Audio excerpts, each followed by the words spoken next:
So now we're moving on to the work on ecology, and what you'll find is a little bit like the work on plant physiology. It's very, very heavy in terms of the new terminology that you're expected to be clear in your mind about the definitions of, and clear also in the way that you're using them within a sentence. So strategies to help with this are you making flashcards, you with your peers testing each other on your flashcards, you with your peers making Kahoot quizzes. And the more you use the vocabulary, the more fluent you will become with that vocabulary. So that's a little bit of a tip at the start. So these two syllabus statements here, you can see there's terms: population, community, habitat, ecosystem. Sometimes students will use these as if they're interchangeably the same thing, and they're not. There are very, very distinct differences between these, and it's vital that you use them correctly. You may be less familiar with these terms, abiotic and biotic factors. So I'd ask you to pause the video here, read the section of the textbook on page 188, and see if you can, first of all, check in with your understanding on what these terms in these statements actually mean. So now that you've read the textbook, I'd like you to go into the Google Classroom and watch this video. It's called Introduction to Ecology, and it takes you through those same definitions again. And I want you to review whether your definitions are tight enough. And so again, pause the video here, jump into the Google Classroom, take a look at this, and then when you're ready, come back to this presentation. So hopefully the previous video was very helpful, and what you've got now is fairly clear grasp of what we mean by these terms. So we'll start with population, and the population is very, very important that you use this when you're talking about one particular species. So we could be talking about a population of emperor penguins, and what we're talking about is one species living in a particular place at a particular time, or a particular habitat is another key name. So a population is one species which are living in a particular habitat at a particular time. Now, the habitat of the emperor penguins is the icy waters of Antarctica. So the word habitat simply means the home of a particular organism. And even though this is a population of animals here, don't forget we can have populations of plants, we can have populations of fungi, we can have populations of even prokaryotic cells. So a population is one species of organisms, the number of one species of organisms living in one place at one particular time. Then we've got this community. And what you can see here is the community, which is a coral reef. And a community describes all of the organisms which are living in one place at one time. So it's distinct from population, which is one species. If we're talking about the community, we're talking about all of the species, including the plants, the animals, the invertebrates, the vertebrates, the decomposing bacteria. The whole community is all species which are found in a particular place at a particular time. So you can see here, this is a coral reef, and if you read this, you'll be able to work out that there's an awful lot. This is a very, very rich community in terms of its biodiversity. There are many, many, many different species which are living together, and you can read that for yourselves just here. If we then move on to the word ecosystem, so the ecosystem is the more than just the community, because the community are all the organisms, so that we're talking about living things here. So the community of the organisms which are all interacting, but also what we're interested here is looking at the non-living part of the environment. So an ecosystem describes both the living as well as the non-living factors which are within a particular place at a particular time. So community is only the living, whereas ecosystem is the living and the non-living. And two new words here are biotic and abiotic. Biotic factors are living factors, and we're going to list some of those factors in just a moment. And the abiotic elements of an ecosystem are the non-living parts, the most important being temperature and rainfall. And what you can see on this graph here is that the different colors are going to be distinguishing between relatively different ecosystems based on the temperature and the rainfall. So this next video, this one here, talks about abiotic and biotic factors as an introduction. So again, I want you to pause here. I want you to dive into the Google Classroom.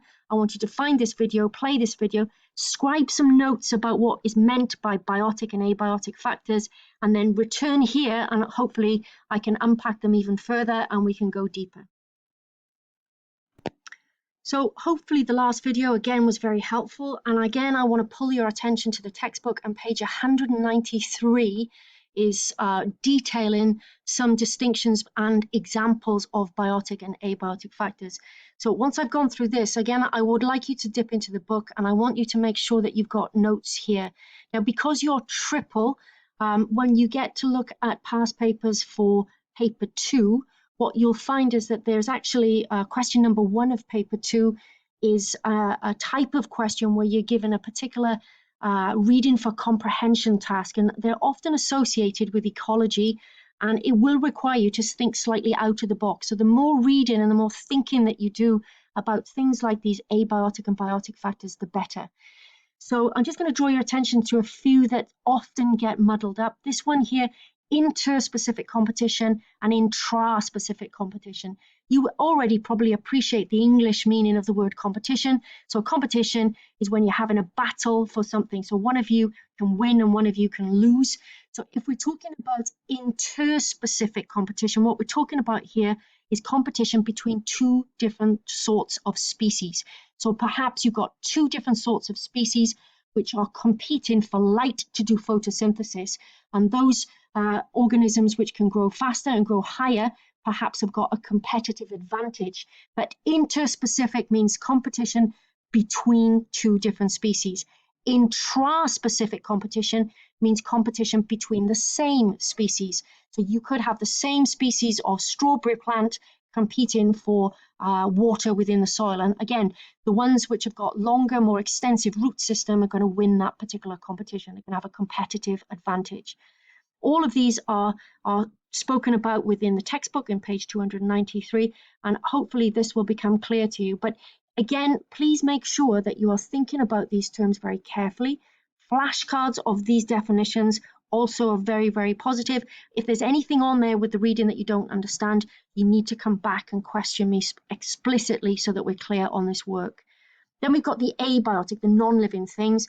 As I've already said, that temperature is a really, really important one, as is the availability of water. But other things which are important are light, especially if we've got plants. But obviously, if we've got light in plentiful supply falling on plants, then the plants are going to have more biomass.